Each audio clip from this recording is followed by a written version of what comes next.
कैसे हुआ अशोक सुंदरी का जन्म।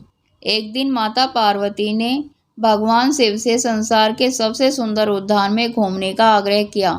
अपनी पत्नी की इच्छा पूर्ति के लिए भगवान शिव उन्हें नंदनवन ले गए, जहां माता पार्वती को कल्प वृक्ष नामक एक पेड़ से लगाव हो गया। कल्प वृक्ष मनोकामनाएं पूर्ण करने वाला वृक्ष था, अतः माता उसे अपने साथ कैलाश ले आई और एक उद्यान में स्थापित किया।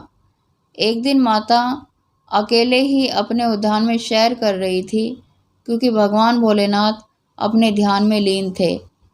माता को अकेलापन महसूस होने लगा, इसलिए अपना अकेलापन दूर करने के लिए उन्होंने एक पुत्री की इच्छा व्यक्त की। तभी माता को कल्प वृक्ष का ध्यान आया, जिसके पश्चात वह उसके पास गई और एक पुत्री की कामना की। चूँकि कल्प वृक्ष मनोकामना पूर्ति करने वाला वृक्ष था, इसलिए उसने तुरंत ही माता की इच्छा पूरी कर दी, जिसके फलस्वरूप उन्हें एक सुंदर कन्या मिली, जिसका नाम उन्होंने अशोक सुंदरी रखा। उसे सुंदरी इसलिए कहा गया क्योंकि वह बेहद खूबसूरत थी।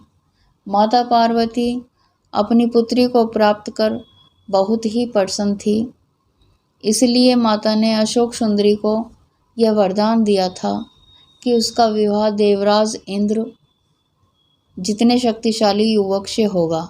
ऐसा माना जाता है कि अशोक सुंदरी का विवाह चंद्रवंशीय ययाति के पुत्र नहुस के साथ होना तय था। एक बार अशोक सुंदरी अपनी सखियों के संग नंदन वन में विचरण कर रही थी। तभी वहाँ हुंड नामक एक राक्षस आया। वह अशोक सुंदरी की सुंदरता से इतना मोहित हो गया कि उससे विवाह करने का प्रस्ताव रख दिया। तब अशोक सुंदरी ने उसे भविष्य में उसके पूर्व निहित विवाह के संदर्भ में बताया। यह सुनकर हुंड क्रोधित हो उठा और उसने कहा कि वह निहुस का वध करके उससे विवाह करेगा। राक्षस की दृढ़ता देखकर अशोक सुंदरी ने उसे श्राप दिया कि उसकी मृत्यु उसके पति के हाथों ही होगी। तब उस दुष्ट राक्षस ने निहुस को ढूंढ निकाला और उसका अपहरण कर लिया। जिस समय हुंड ने निहुस को अगवा किया था, उस वक्त वह बालक थे। राक्षस की एक दासी ने किसी तरह राजकुमार को बचाया और ऋषि वशिष्ठ के आश्रम ले आई, जहाँ उनका पालन पोषण हुआ।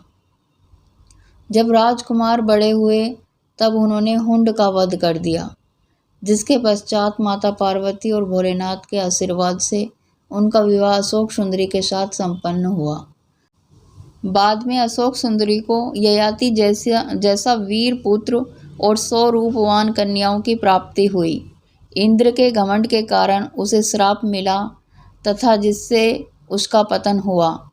उसके अभाव में निहुस को अस्थायी रूप से उसकी गद्दी दे दी गई थी, जिसे बाद में इंद्र ने पुनः ग्रहण कर लिया था।